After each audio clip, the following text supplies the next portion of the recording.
कृष्ण के सर्टिफिकेट्स की जांच भी की है और सीबीआई के मुताबिक उनके सर्टिफिकेट्स फर्जी थे। ये सीबीआई का कहना था कि जब बालकृष्ण के आचार्य होने की डिग्री हो या फिर उनके एकेडमिक सर्टिफिकेट्स हो, उनकी जांच की गई तो उन्हें फर्जी पाया गया। अब बाबा रामदेव इस मुद्दे पर कुछ कहते हैं या नहीं, ये देखने वाली बात होगी। बाबा रामदेव प्रेस कॉन्फ्रेंस में आ चुके हैं।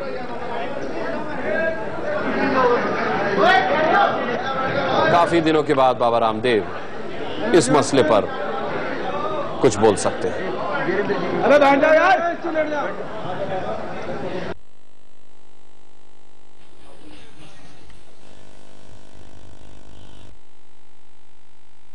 होती है, क्या कहते हैं बाबा, सुनते हैं।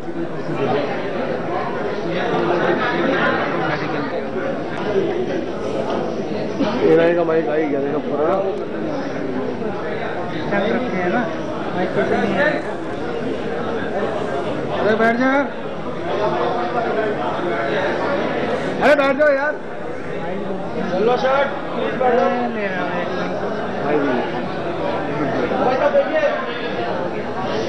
मेरे जिंदगी के ओम ओम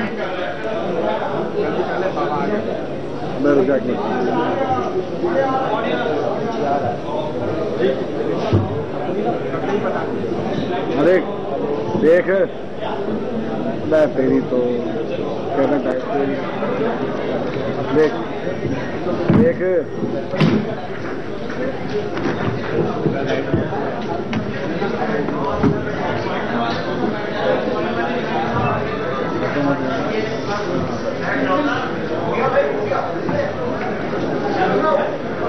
ठीक है भाई।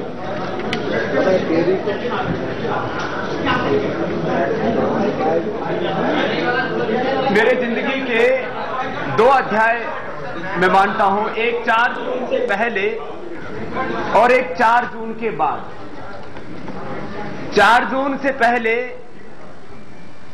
स्वामी रामदेव सरकार की दृष्टि में एक देशभक्त, जनहित, राष्ट्रहित में कार्य करने वाला योगी और सन्यासी था। 4 तारीख के बाद में स्वामी रामदेव एक गुनहगार और अपराधी हो जाता है और उसके ऊपर वह सभी कार्रवाइयां की जाती हैं जो एक आतंकवादी, एक गुनहगार या एक अपराधी के ऊपर की जाती है। मेरे पास में माननीय प्रधानमंत्री जी की ओर से जिन सरकार की जांचों को अग्रसरित किया गया और यह होम मिनिस्ट्री की ओर से इन्फोर्समेंट डायरेक्टरेट और सीबीआई की सारी जांचों के लिए जो आदेश किए गए वो पेपर हैं। स्वामी रामदेव सरकार की दृष्टि से एक बहुत बड़ा गुनहगार है, वह अपराधी है, वह देश में अस्थिरता, अशांति, अराजकता और सांप्रदायिकता फैलाने वाला व्यक्ति है, क्योंकि वह काले धन को राष्ट्रीय संपत्ति घोषित करने और देश के बाहर काला धन जमा कराने को राष्ट्रद्रोह का अपराध घोषित करने की बात करके करीब 400 लाख करोड़ रुपए हिंदुस्तान को दिलाने की बात कर रहा है। वह भ्रष्टाचार को मिटाने और भ्रष्ट व्यवस्थाओं को बदलने की बात कर रहा है। इसलिए स्वामी रामदेव एक अपराधी हो जाता है और स्वामी रामदेव के सहयोगियों के साथ भी एक अपराधी जैसा ही बर्ताव किया जाता है। इस देश के 10 करोड़ से ज्यादा लोगों तक हमने योग और आयुर्वेद सहित उनके जीवन निर्माण के लिए, उनके उत्थान के लिए उनको आध्यात्मिक शिक्षाएं दी और 100 करोड़ से ज्यादा लोग हमारी सेवाओं से लाभान्वित हुए। लेकिन सच बोलने की कीमत आज हमको चुकानी पड़ रही है। अपने मौलिक और संवैधानिक अधिकार के तहत राष्ट्रहित की बात करने की कीमत हमको चुकानी पड़ रही है। यह कीमत हर एक ने चुकाई है। मुझे तो लगता था गुलाम भारत में राजगुरु सुखदेव, भगत सिंह, अशफाक उल्लाह खां, राम प्रसाद बिस्मिल और उधम सिंह, नेताजी सुभाष चंद्र बोस, महात्मा गांधी और यहां तक कि जवाहरलाल नेहरू के साथ में अन्याय होता था, उनको जेलों में ठाका जाता था। सभी क्रांतिकारियों को जेलों में डाला गया बहुतों को फांसी के तख्ते पर भी लटकाया गया, फांसी के फंदे पर लटकाया गया। वही काम इस आजाद भारत में कोई राष्ट्रहित की बात करता है तो उसके साथ करने की साजिश की जाती है। वो साजिश में कामयाब नहीं होंगे, एक अलग बात है, लेकिन सरकार असंवैधानिक और अलोकतांत्रिक तरीके से कार्य करेगी, शायद यह हमने नहीं सोचा था। यद्यपि काले धन के बारे में माननीय सुप्रीम कोर्ट की भी यह टिप्पणी बहुत गंभीर है कि सरकार काले धन के मामले में अपना संवैधानिक दायित्व ठीक से नहीं निभा रही है। यह इतनी गंभीर बात है और उस बात को माननीय सुप्रीम कोर्ट कहता है तो क्योंकि वहां तो बेबस है, और आज भी हमें आशा सुप्रीम कोर्ट से ही है, क्योंकि आज उन्हीं बातों को हमने कहा एक बड़े प्लेटफॉर्म के ऊपर। तो अब बात शुरू कर दी कि आचार्य बालकृष्ण जी जो स्वामी रामदेव के सहयोगी हैं, उनके पास में जो डिग्रियां हैं वो फर्जी हैं, उन्होंने फर्जीवाड़ा किया है, उन्होंने धोखाधड़ी की है। शायद देश के 64 वर्षों के इस इतिहास में किसी के पासपोर्ट में जन्म प्रमाण पत्र को लेकर के और उनकी डिग्रियों को लेकर के यह पहली बार विवाद उठा है देश की आजादी के 64 वर्षों के इतिहास में। और इससे पहले भी 4 जून के पहले भी श्रद्धेय आचार्य बालकृष्ण जी की कई बार इन्वेस्टिगेशन हो चुके हैं, लेकिन और वो होम मिनिस्ट्री के द्वारा हो चुके हैं। कहीं पर भी उनके अंदर फर्जीवाड़ा नहीं था, कहीं पर भी वो गुनहगार नहीं थे, किसी भी तरह से वो अपराधी चरित्र के व्यक्ति नहीं थे। लेकिन अचानक 4 जून के बाद आचार्य बालकृष्ण जी भी अपराधी हो जाते हैं। मैं 3 बातें श्रद्धेय आचार्य बालकृष्ण जी के जन्म प्रमाण पत्र को लेकर के और उनके फर्जी डिग्रियों को लेकर के जो आरोप लगाए जा रहे हैं निराधार, उसके बारे में बात कहना चाहता हूं। पहली बात, हमारे यहां पर पढ़ाई योग्यता के लिए की जाती है। श्रद्धेय आचार्य श्री बालकृष्ण जी योग्यता की दृष्टि से देश नहीं दुनिया के किसी भी आचार्य से उनके साथ शास्त्रार्थ करा सकते हैं। उन्होंने पूरी योग्यता के साथ अपनी पढ़ाई की। डिग्री देना यह काम विद्यालय का, महाविद्यालय का होता है। पढ़ाई करते हुए डिग्री लेना उनकी मंशा नहीं थी, क्योंकि उनको ना तो कोई सरकारी नौकरी प्राप्त करनी थी और ना डिग्री का कहीं उनको उपयोग करना था, क्योंकि उन्होंने तो बचपन में ही सोच लिया था कि मुझे मानवता की, भारत माता की सेवा करनी है, और उन्होंने करोड़ों लोगों की सेवा की है। दूसरी बात, पढ़ाई करते करते यदि डिग्री दी जाती है तो उस डिग्री की जिम्मेदारी विद्यालय और विश्वविद्यालय की होती है।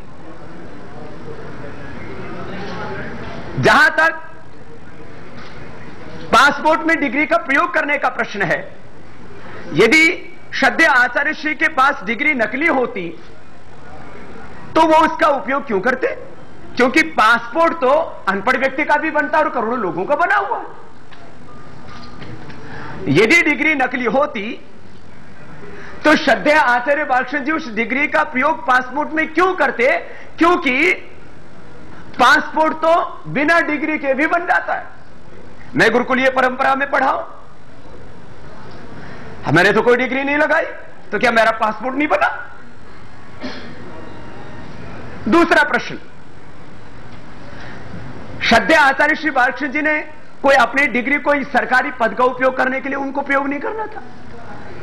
और जिस विद्यालय में वो पढ़े हैं उस विद्यालय के आचार्य, राधा कृष्ण संस्कृत विद्यालय के आचार्य श्री जो है प्रधानाचार्य नरेश चंद्र द्विवेदी जी, वो कह रहे हैं कि आचार्य बालकृष्ण हमारे विद्यार्थी रहे हैं, उनकी सारी डिग्रियां असली हैं। तो फिर फर्जी डिग्री, फर्जीवाड़ा, धोखाधड़ी और इन तमाम आरोपों को लगाने के पीछे की मंशा और षड्यंत्र, साजिश क्या है? यदि विद्यालय या विश्वविद्यालय के स्तर पर कहीं रिकॉर्ड्स के अंदर कोई त्रुटि है, गलती है या साजिश के तहत करवाई गई है, तो उसके लिए श्रद्धेय आचार्य श्री बालकृष्ण जी जिम्मेदार कैसे हो सकते हैं, उनको दोषी कैसे ठहराया जा सकता है। और इस देश में सत्ता के शिखर पदों पर बैठे व्यक्तियों के, उनके यदि तमाम तरह की ये जो आरोप आचार्य जी पर लगाए जा रहे हैं, इस तरह से उनकी जांचें की जाएं तो उन्होंने कितने गंभीर आरोप उनके ऊपर लगे हुए हैं आज की डेट में भी। मैं व्यक्तिगत रूप से इस बात को नहीं ले जाना चाहता, लेकिन बात आगे बढ़ेगी तो श्रद्धेय आचार्य श्री ने तो जो कुछ किया है उसमें कुछ भी अनैतिक और असंवैधानिक नहीं है, लेकिन जिन लोगों ने अपने डिग्रियों के बारे में और अपने पासपोर्ट के बारे में गलत जानकारियां दे रखी हैं, उन लोगों को निशाना नहीं बनाया जाता, लेकिन एक देशभक्त को सताया जाता, इसलिए क्योंकि वो करोड़ों लोगों के हित की बात उठाते हैं। मैं अपेक्षा करता हूं कि सरकार अपने संवैधानिक और लोकतांत्रिक दायित्वों को निभाते हुए किसी देशभक्त नागरिक को अपने मौलिक और संवैधानिक अधिकारों के तहत राष्ट्रहित की बातें करने पर उसको नहीं सताएगी, ऐसा हम अपेक्षा तो जरूर करते हैं। लेकिन जो चीजें सामने आ रही हैं उससे ऐसा लगता है कि सरकार नैतिकता खो चुकी है। सरकार के ही एक कैबिनेट मिनिस्टर रहे ए राजा कहते हैं कि जो हमने 2G स्पेक्ट्रम में आवंटन किया वो पीएम और तत्कालीन वित्त मंत्री माननीय श्री चिदंबरम साहब के सहमति से किया। इस देश में जिनकी डिग्री सही है उसको तो गलत सिद्ध करने के लिए पूरी एजेंसियां लगा दी जाती हैं, और जिन्होंने यथार्थ में देश के साथ गुनाह किया है उनके ऊपर कितनी कार्रवाई होती है? तो कार्रवाई तो माननीय प्रधानमंत्री जी पर होनी चाहिए। ए राजा के अनुसार कार्रवाई तो माननीय चिदंबरम साहब पर होनी चाहिए। मैं कांग्रेस के एक वरिष्ठ मंत्री रहे और वरिष्ठ नेता जिन्होंने कहा कि वर्तमान जो सत्ता चला रही है, एक बड़ी पार्टी जो उसको लीड कर रही है, उसके लिए एक टिप्पणी की, ये मैं नहीं कर रहा हूं, उसी के एक वरिष्ठ मंत्री रहे, वरिष्ठ नेता कर रहे हैं कि काम कराने के लिए कहीं और जाना पड़ता है और काम होने के बाद कहीं और जाना पड़ता है, और वो पार्टी एक सर्कस है। उस सर्कस से निकले हुए विषभुजे तीरों का शिकार यदि देशभक्त लोगों को किया जाता है तो लोगों के सामने तथ्य अपने आप आ जाता है। इस पूरे षड्यंत्र के पीछे मनसा एक ही है, स्वामी रामदेव को बदनाम किया जाए। मैं एक बात बहुत गंभीरता और प्रामाणिकता के साथ कहना चाहता हूं।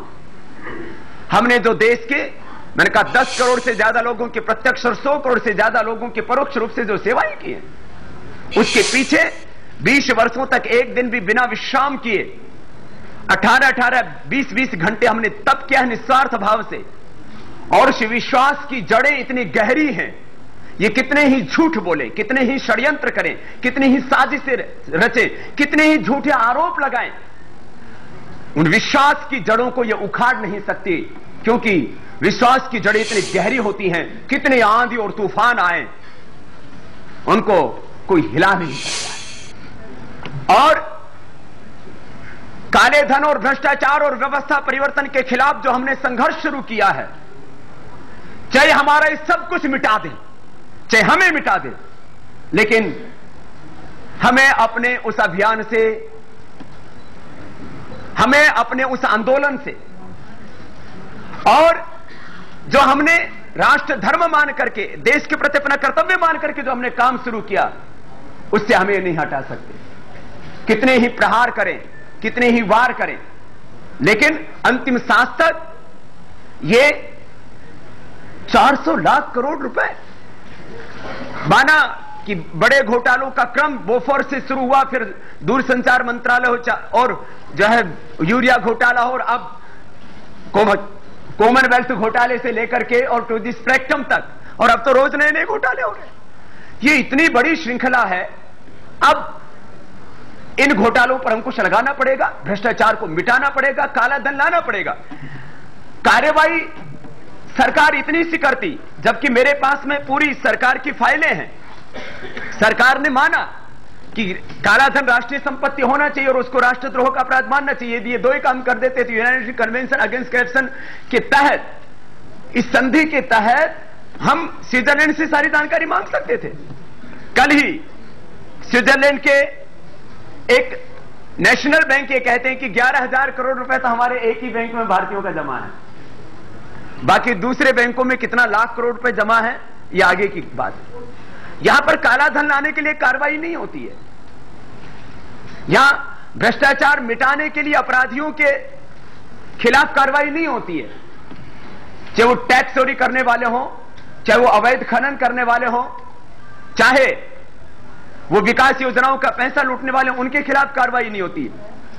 सारी ताकत बाबा रामदेव को खत्म करने के लिए और इस अभियान से जुड़े करोड़ों देशभक्त लोगों को सताने के लिए लगा दी जाती है। मुंबई में हमले होते हैं तो तुलना की जाती है, बोले अफगानिस्तान और पाकिस्तान में तो ऐसे हमले रोज होते हैं।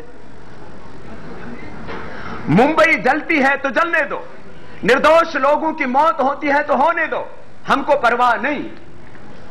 देश का लाखों करोड़ रुपए बर्बाद होता है घोटालों में, भ्रष्टाचार में तो होने दो। 84 करोड़ लोग इस देश के भूखे सोते हैं तो सोने दो, लेकिन हमको तो बाबा रामदेव को मिटाना है।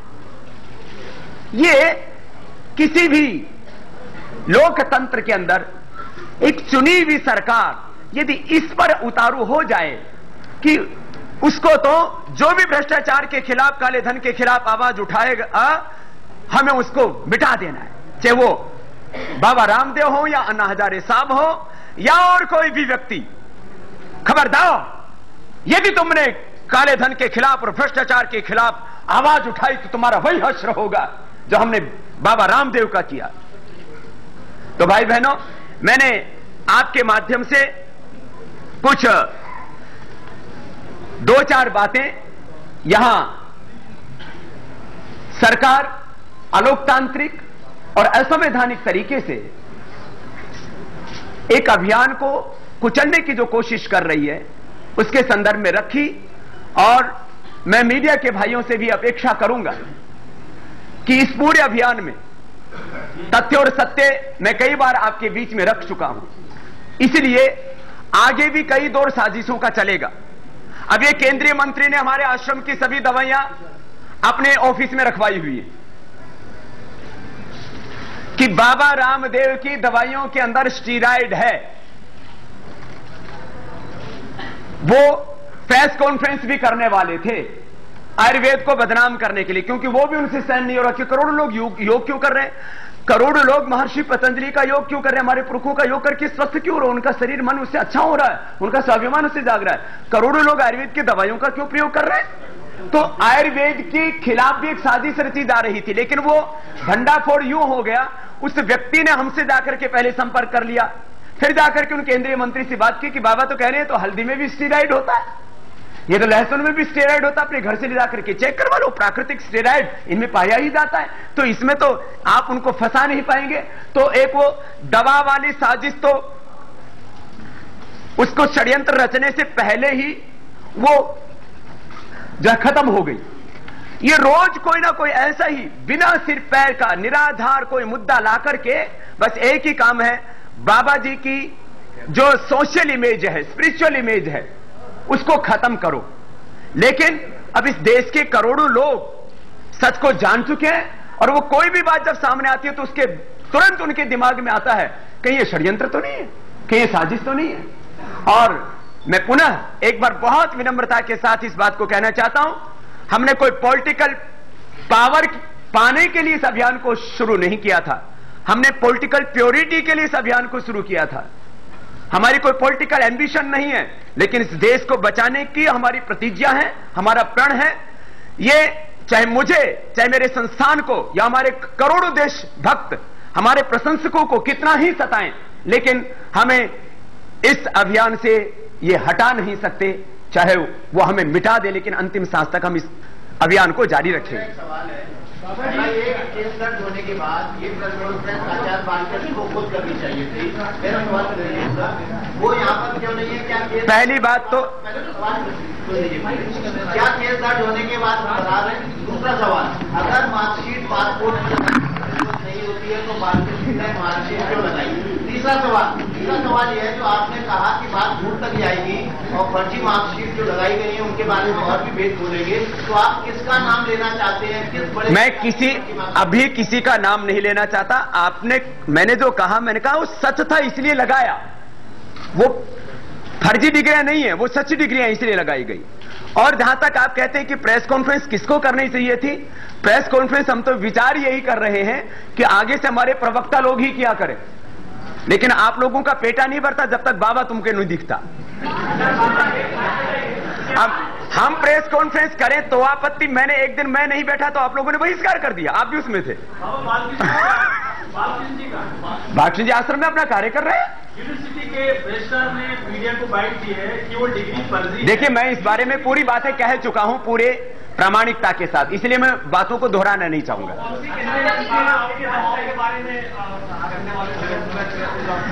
मैंने कहा चाहे वो शिलाजीत है, चाहे चंद्र प्रभावटी है, चाहे कोई भी गुग्गुल है, जिसमें भी हल्दी होगी, जिसमें भी लहसुन होगा, जिसमें भी गुग्गल होगा, ऐसी बहुत सी आयुर्वेद की दवाइयां हैं, जड़ी बूटियां हैं जिनमें नेचुरल स्टीरॉइड होता है, तो उनको लेकर के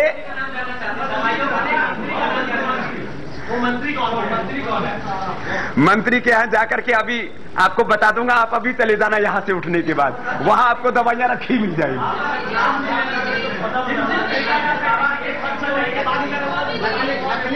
अब मान लीजिए मैं अभी प्रेस कॉन्फ्रेंस कर रहा हूं, जाने से पहले हटा देंगे तो बोले बाबा जी ने झूठ बोला था।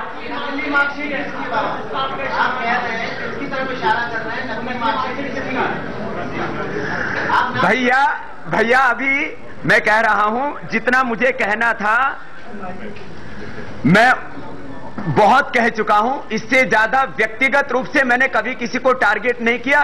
व्यक्तिगत टारगेट करने के लिए दूसरे लोग बहुत हैं, वक्त आने पर यह काम हो जाएगा।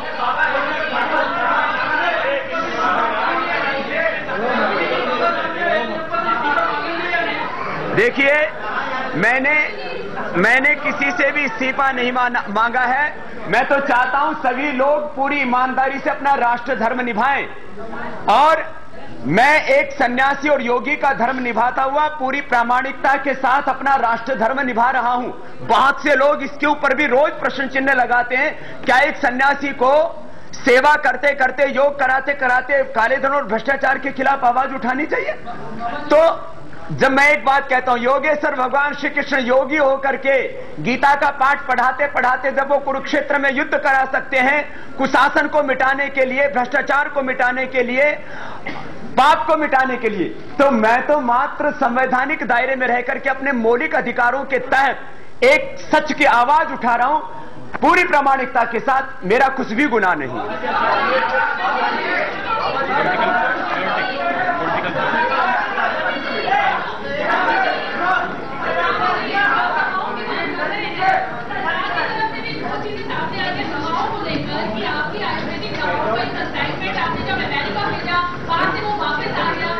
देखिए,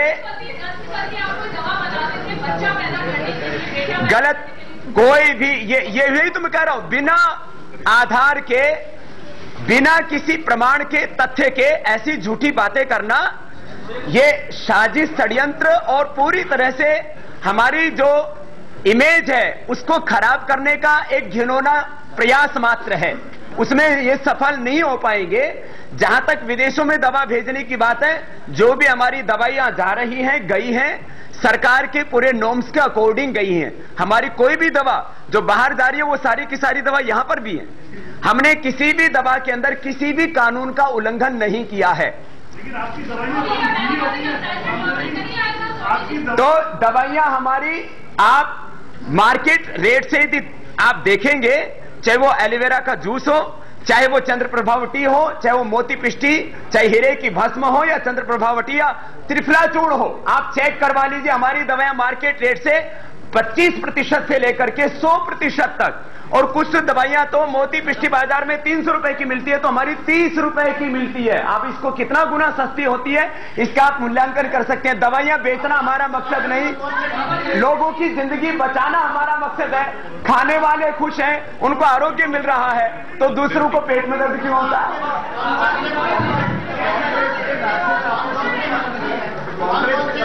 दवाइयां इस्तेमाल करते हैं, क्या आप उसको जानते हैं? दवाइयां इस्तेमाल करते हैं। देखिए, कौन से नहीं हैं जो नहीं करते हैं? हर एक मंत्री हो या मंत्री के घर वाले हो या घरवाली हो, कोई तो दंत कांति टूथपेस्ट यूज कर रहा है। मैं यहां नाम नहीं बोलना चाहूंगा, नहीं तो बेचारे शर्मिंदा होंगे। किसी के घर में आंवला एलोवेरा यूज हो रहा है, किसी के घर में जो है हम जो हर्बल कॉस्मेटिक बनाते हैं वो प्रयोग हो रहे हैं।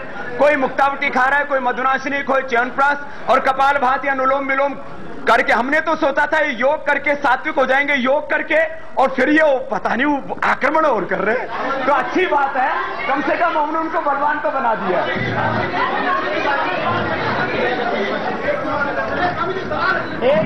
मैं कुछ संस्थान के आगामी कार्यक्रमों के बारे में भी आपको कहना चाहूंगा। 15 अगस्त से हमने 11,000 से ज्यादा युवकों का शिविर रखा हुआ है, जो देश के सभी 624 दिनों से आ रहे हैं। और इसके बाद बहुत जल्दी ही हम अपने पब्लिक प्रोग्राम शुरू करेंगे, और संभावना है उत्तर प्रदेश से हर दिन करीब 2 से 5 लाख लोगों का प्रोग्राम शुरू होगा। और यह अभियान पहले से और 100,000 गुना ज्यादा ताकत के साथ आगे बढ़ेगा। राज्य आपको अपनी कांग्रेस के राज्य इसमें योग शिविर करने से पूर्व को रोक सकता है। कहीं पर भी अभी इस तरह की कोई बात नहीं।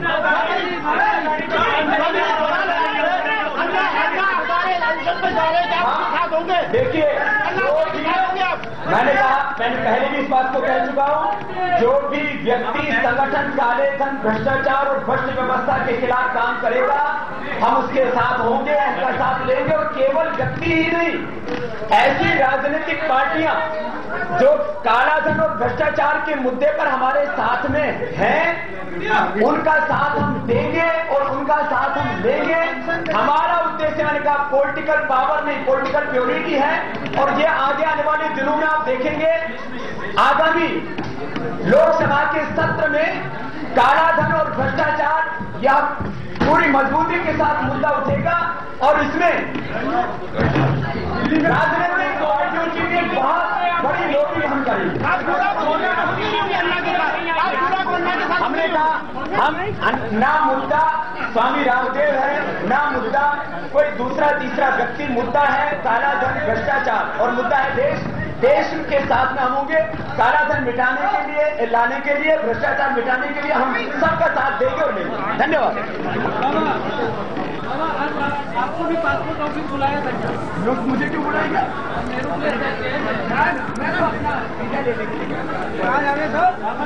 सच बोलने की कीमत चुका रहे हैं हम, ये कहना है बाबा रामदेव का। 4 जून से पहले सरकार जो योग गुरु मानती थी वो अब अपराधी मानती है, और बाबा रामदेव का कहना है कि मुझे अपराधी बनाने का काम भी सरकार ही कर रही है, जबकि हम सिर्फ देश हित के कामों में लगे हुए हैं। बालकृष्ण की फर्जी डिग्रियों पर उन्होंने खास तौर पर टिप्पणी की। उन्होंने कहा कि अगर ये डिग्रियां फर्जी होती तो पासपोर्ट बनवाने के लिए आचार्य बालकृष्ण ने लगाते ही नहीं। उन्होंने निशाना भी साधा। उन्होंने कहा कि बड़े बड़े लोगों की डिग्रियां फर्जी हैं और उन्होंने पासपोर्ट बनवाने के लिए इनका इस्तेमाल भी किया है, लेकिन उन पर कोई कार्रवाई नहीं होती, उन्हें कोई नहीं पकड़ता। इस देश में सत्ता के शिखर पदों पर बैठे व्यक्तियों के, उनके यदि तमाम तरह की ये जो आरोप आचार्य जी पर लगाए जा रहे हैं, इस तरह से उनकी जांचें की जाए तो उन्होंने कितने गंभीर आरोप उनके ऊपर लगे हुए हैं आज की डेट में भी। मैं व्यक्तिगत रूप से इस बात को नहीं ले जाना चाहता, लेकिन बात आगे बढ़ेगी तो श्रद्धेय आचार्य ने तो जो कुछ किया है उसमें कुछ भी अनैतिक और असंवैधानिक नहीं है। लेकिन जिन लोगों ने अपने डिग्रियों के बारे में और अपने पासपोर्ट के बारे में गलत जानकारियां दे रखी हैं, उन लोगों को निशाना नहीं बनाया जाता, लेकिन एक देशभक्त को सताया जाता इसलिए क्योंकि वो करोड़ों लोगों के हित की बात उठाते हैं। ये किस पर निशाना साध रहे थे योग गुरु बाबा रामदेव? फर्जी पासपोर्ट की बात करते हुए उन्होंने कहा कि बड़े बड़े लोगों ने पासपोर्ट के लिए गलत जानकारियां दी हैं, फर्जी दस्तावेज प्रस्तुत किए हैं, उन पर कार्रवाई क्यों नहीं होती? बालकृष्ण की डिग्री जो कि फर्जी नहीं है, उनको घेरने की कोशिश की जा रही है और इसके लिए तमाम एजेंसियां लगाई गई हैं जो ये साबित करने पर तुली हुई हैं कि आचार्य बालकृष्ण की डिग्रियां फर्जी हैं। विकास भदौरिया जो कि इस प्रेस कॉन्फ्रेंस में मौजूद थे, उनसे बात करते हैं। विकास, ये जो बड़े बड़े लोग बाबा ने कहा फर्जी पासपोर्ट रखते हैं और उन पर कार्रवाई नहीं होती, किस तरफ इशारा कर रहे थे वो? ये देखिए, निश्चित तौर पर उनका इशारा कांग्रेस के और सरकार के कुछ बड़े नेताओं की ओर था, लेकिन वो नाम लेने से आखिर तक बचते रहे। हमने उनसे बार बार ये सवाल पूछा कि आखिर आपका इशारा किस ओर है, लेकिन वो नाम लेने से लगातार बचते रहे। ऐसे में जब बाबा नाम नहीं लेना चाहते तो फिर कोई दूसरा क्यों नाम लेगा? उनका इशारा साफ तौर पर उन बड़े नेताओं पे था जो लगातार बाबा के आंदोलन की हवा निकालने में लगे रहे। उनका इशारा साफ तौर पर उनकी तरफ था जो सरकार के बड़े मंत्री थे और जो बाबा के खिलाफ अब सीबीआई जांच करवा रहे हैं, बाबा के खिलाफ ईडी की जांच करवा रहे हैं। आज बाबा ने तमाम वो ऑर्डर भी दिखाए जो कि 4 जून के बाद बाबा के आंदोलन के खत्म होने के बाद जो सरकार की तरफ से जारी किए गए। निश्चित तौर पर बाबा के निशाने पर सरकार और कांग्रेस के बड़े नेता थे। सरकार और कांग्रेस के बड़े नेता बाबा रामदेव के निशाने पर थे। बाबा रामदेव ने कहा कि आचार्य बालकृष्ण की डिग्रियां तो फर्जी नहीं हैं, लेकिन सरकार में बैठे जिन बड़े लोगों की डिग्रियां फर्जी हैं, फर्जी पासपोर्ट हैं, उनकी जांच कराई जाए, उन पर कार्रवाई की जाए। बालकृष्ण निर्दोष हैं, ये साफ तौर पर बाबा रामदेव ने कहा। उन्होंने कहा कि आचार्य बालकृष्ण की कोई भी डिग्री, कोई भी सर्टिफिकेट फर्जी नहीं है।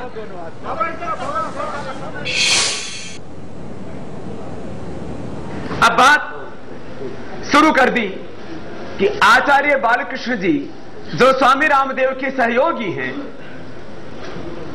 उनके पास में जो डिग्रियां हैं वो फर्जी हैं। उन्होंने फर्जीवाड़ा किया।